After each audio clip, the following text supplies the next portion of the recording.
يعني احنا عايشين في الوهم وازاي نطلع منه؟ انا ايه قصدي بوهم؟ اللي انا قصدي اقوله ايه؟ ان احنا كتير قوي بنسمي التعلق حب، فده حب وهمي لانه هو مش حب، هو تعلق مرضي احنا ملخبطينه بكلمة الحب، فبقى وهم، بقى حب وهمي. ده قصدي بالوهم.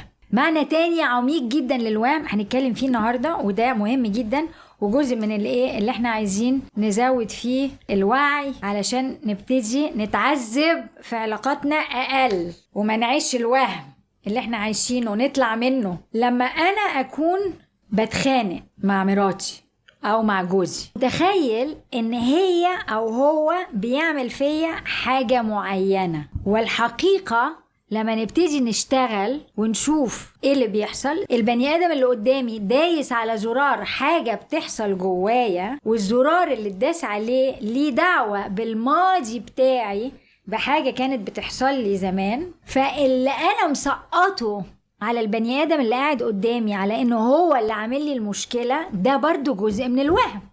لان انا متخيل ان البني ادم بيعمل لي حاجة، والحقيقة ان انا مسقط عليه اللي كان بيحصل لي في الماضي بتاعي، اللي عايش في الحاضر بتاعي ومبوظ علاقاتي النهاردة. هو ده اللي انا بسميه الوهم.